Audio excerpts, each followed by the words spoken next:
Mi nombre es Mario Almada, soy docente del Departamento Básico de Cirugía. Vamos a tratar el tema peritonitis aguda en el día de hoy. Definimos peritonitis aguda como el proceso inflamatorio agudo de la serosa peritoneal, independientemente de su etiología. Con respecto a la importancia del tema de hoy, decimos que la peritonitis aguda tiene alta prevalencia como enfermedad. Es una patología que puede evolucionar a un cuadro grave. Su libre evolución habitualmente puede incluso poner en riesgo la vida del paciente. Tiene elevada morbimortalidad, y esto viene de la mano con lo que mencionamos anteriormente. De no recibir un tratamiento oportuno, estos pacientes tienen riesgo de vida.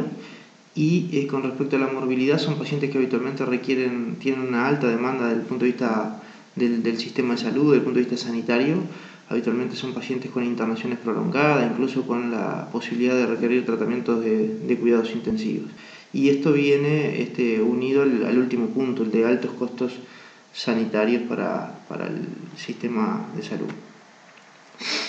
Con respecto a la delimitación del tema, vamos a recorrer los diferentes puntos, haciendo destaque, por supuesto, de algunos de ellos en lo que tiene que ver con esta patología, desde la definición del tratamiento, pero haciendo especial hincapié en algunos puntos que es lo que nos interesa destacar.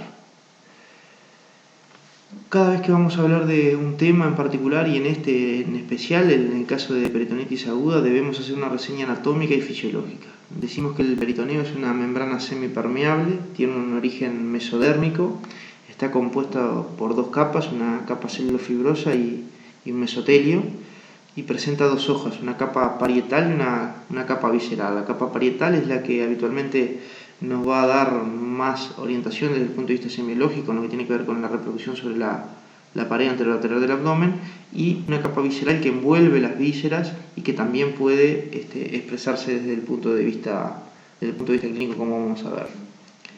Otros aspectos importantes anatómicos y fisiológicos que debemos destacar es que el peritoneo es una serosa que tiene gran capacidad absortiva y de almacenamiento, y esto va a explicar cuando veamos el ítem de fisiopatología.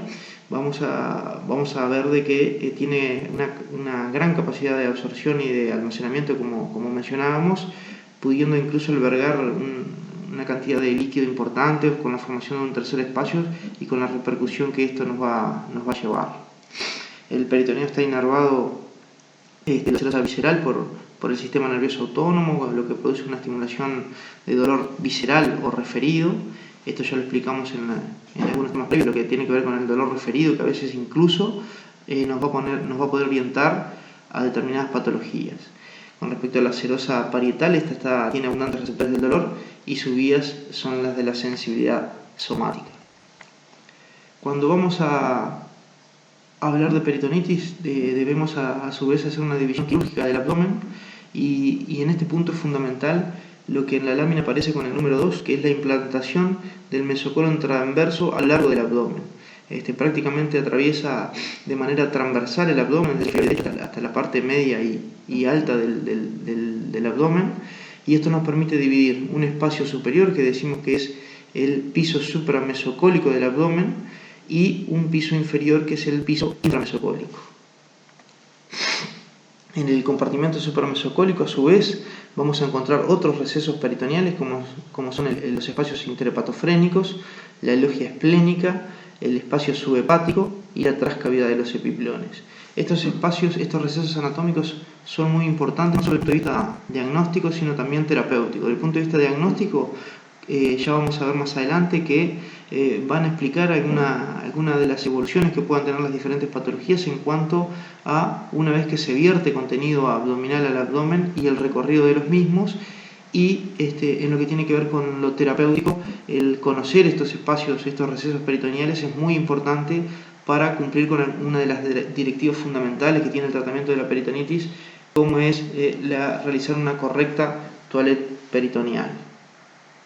En el piso supramesocólico, en la lámina superior, van a identificar sobre todo estructuras de la esfera hepatobiliopancreático, de la esfera gastrovenal y también la logia esplénica. Siempre cuando hablemos de la parte clínica, lo que va a predominar en los cuadros de peritonitis es el dolor, que los va a orientar al posible diagnóstico y a la posible causa del diagnóstico de peritonitis. En el piso inframesocólico, por tanto, debemos destacar que aparecen los espacios parietocólicos, parietocólico derecho y parietocólico izquierdo, y los espacios lateromesentéricos. Por último, y en el sector más declive de la cavidad abdominal, debemos destacar el espacio pelviano, y con las estructuras que destacamos en las láminas que presentamos.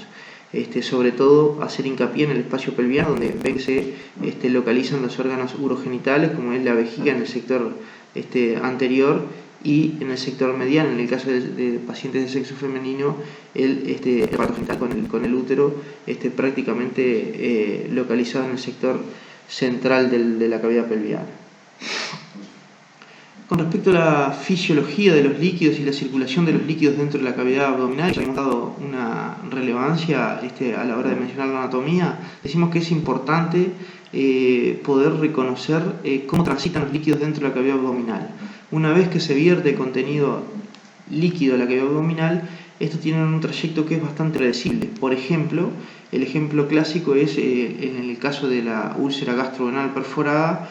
Una vez que se rompe la integridad de la pared intestinal, se vierte contenido líquido a la cavidad abdominal, lo que genera los primeros síntomas del cuadro, y como verán en la lámina que se encuentra a nuestra izquierda, el contenido líquido se vierte a la altura del epigastrio, y luego tiene un recorrido por la gotera parietocólica derecha en sentido descendente, y camina hacia el sector más declive, como mencionábamos, que es el fondo de saco de Douglas, que es un elemento muy importante desde el punto de vista semiológico cuando hablemos de la parte clínica.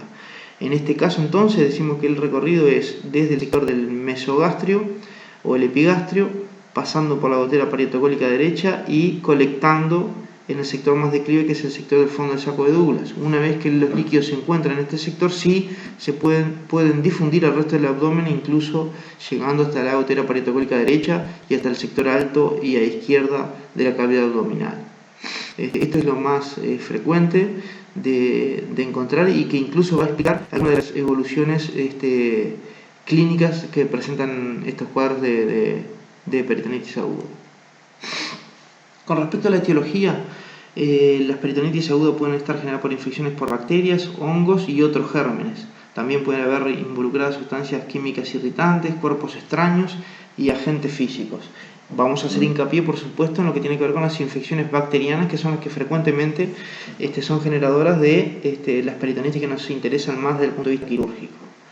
Hay diferentes clasificaciones de peritonitis aguda. Una de las clasificaciones es la clínico-quirúrgica, que puede diferenciar las peritonitis en séptica y aséptica, cada una con sus particularidades.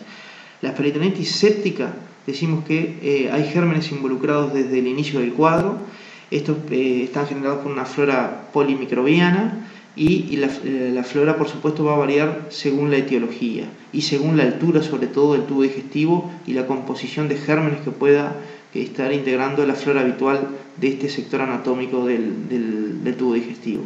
Hay una contaminación que puede ser espontánea o provocada, y las distintas vías de contaminación son de manera directa, la vía linfática, por difusión, la vía hemática y la vía canalicular. O sea que no hay una sola vía que pueda explicar la llegada de gérmenes a la cavidad abdominal y generar el proceso infeccioso.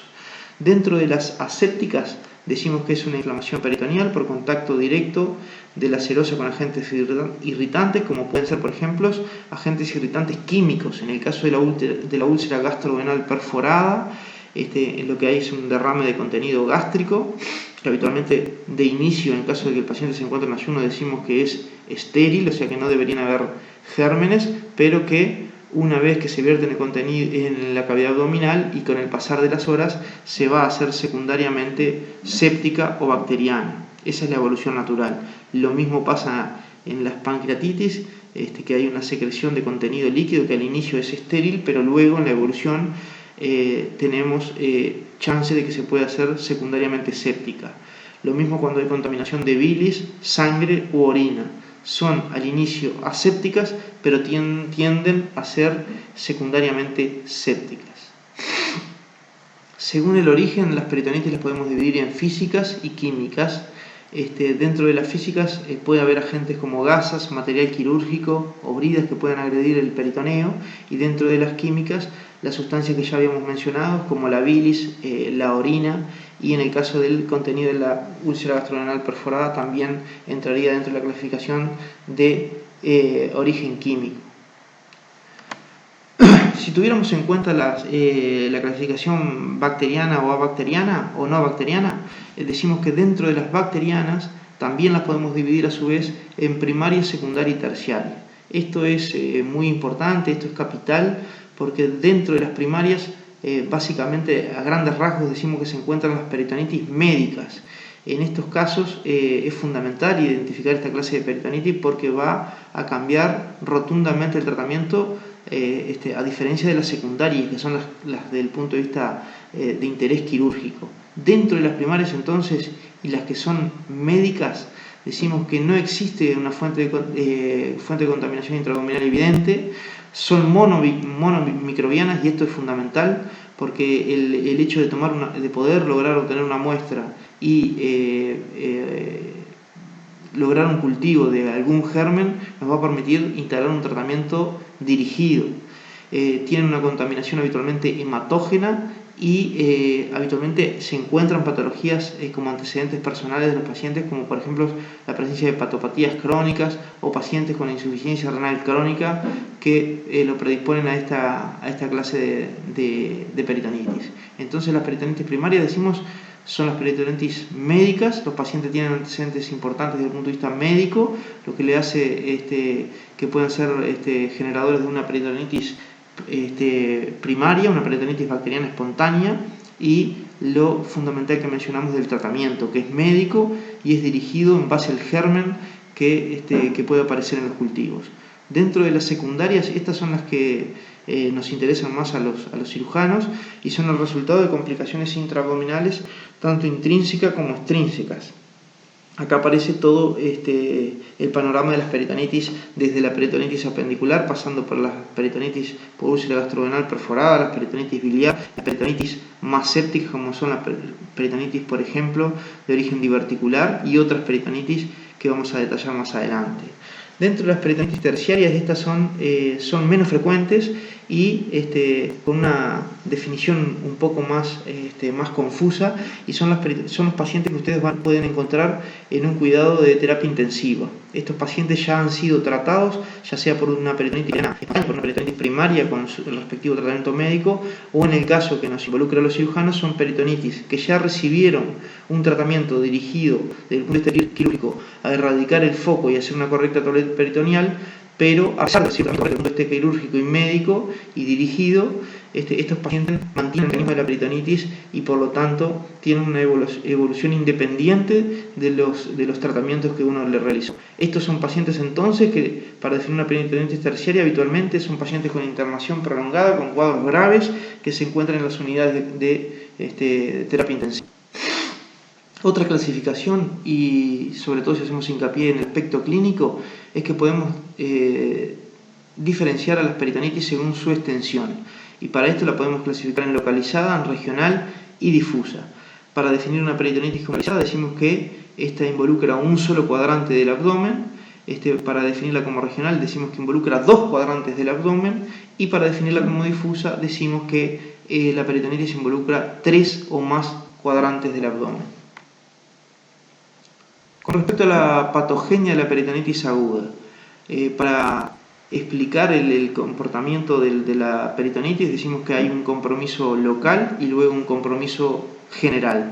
En lo local, a nivel peritoneal, lo que va a ocurrir es que va a haber una contaminación por un foco séptico intraabdominal.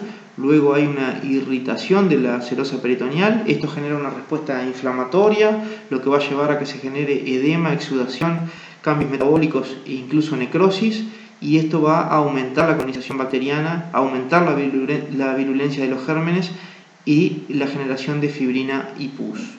A nivel gastrointestinal, al inicio del cuadro puede haber una hipermotilidad por irritación del músculo liso, pero luego va a llevar a un hilio adinámico. Esto en la evolución va a generar una lesión de la mucosa y va a llevar a una translocación bacteriana con la contaminación bacteriana del líquido intraabdominal. A nivel abdominal, lo que vamos a encontrar es una contractura muscular por irritación del músculo esquelético, esto por la ley de Stokes, lo que explicaría lo anteriormente mencionado del hilo dinámico que tiende a paralizar el músculo liso, y sin embargo tiende a la contractura del músculo esquelético, lo que nos va a dar la clásica defensa o el cuadro de irritación peritoneal. Esto a su vez va a llevar a un ascenso de la presión intraabdominal y lo que va a repercutir sobre la perfusión esplácnica. Va a haber una hipoperfusión por el aumento de la presión intraabdominal. Todo esto va a llevar a una isquemia de la mucosa con las graves consecuencias a nivel metabólico. Dentro del compromiso general, a nivel general decimos que va a haber un aumento de la permeabilidad capilar, va a haber pasaje de bacterias y toxinas a la sangre, va a haber liberación de aminas y hormonas, se va a desencadenar la activación de la cascada del ácido araquidónico y de la coagulación, y a su vez va a haber agresión de órganos distantes, de parénquimas distantes. Desde el punto de vista intraabdominal va a haber un secuestro de líquido, esto va a llevar a generación de mayor ascitis, un gran tercer espacio que lo mencionábamos ya haciendo hincapié en la gran capacidad de absorción y de almacenamiento que tiene la cetosa peritoneal. Esto va a llevar a las repercusiones graves que puede tener la peritonitis aguda, como son la depresión hidroelectrolítica y proteica. Todo va a conducir, en caso de mantenerse el cuadro, a un shock hipovolémico, a déficit de la perfusión tisular, agravando el cuadro, participación bacteriana cada vez con mayor virulencia, lo que nos va a poder llevar a un shock séptico, a la falla multiorgánico y, por último, de no mediar un tratamiento oportuno y dirigido, hasta incluso conducirnos a la muerte del paciente. Con respecto a la anatomía patológica, decimos que la peritonitis aguda pasa por diferentes etapas, desde una etapa congestivo-edematosa, donde predomina un infiltrado inflamatorio, en este caso son lesiones reversibles. Ya desde el inicio empieza a formarse la generación de adherencia por la fibrina que se va juntando dentro de la cavidad abdominal. Hay una segunda etapa que es la flemonosa, donde ya aparecen pseudomembranas con un aspecto característico amarillento, bien sospechoso de contenido purulento, y por supuesto que cada vez se va generando la posibilidad de un ambiente más hostil dentro de la cavidad abdominal. En las fases más evolucionadas aparecen fenómenos de fibrosis, absedación y plastronamiento. En el caso de absedación decimos que debe ser interpretado como una peritonitis localizada. Es un proceso infeccioso que se localizó, que fue bloqueado por el organismo y que debe ser interpretado como una peritonitis localizada. En el caso de plastronamiento, el propio organismo, en el intento de contrarrestar la infección, va bloqueando el sector patológico y va generando adherencia de vísceras regionales sobre el foco infeccioso. Una última etapa, la etapa de secuelas, decimos que siempre que hubo una peritonitis va a ser generadora de bridas y adherencia dentro de la cavidad abdominal. Esto va a llevar a una peritonitis plástica adherencial con las consecuencias que puede tener a mediano y largo plazo. Un abdomen con bridas de adherencia secundarias a peritonitis sabemos que nos va a predisponer a otras complicaciones como son los cuadros suboclusivos, y además sabiendo que en el caso de afrontar un procedimiento posterior quirúrgico nos va a ofrecer dificultades cuando tengamos que programar una intervención.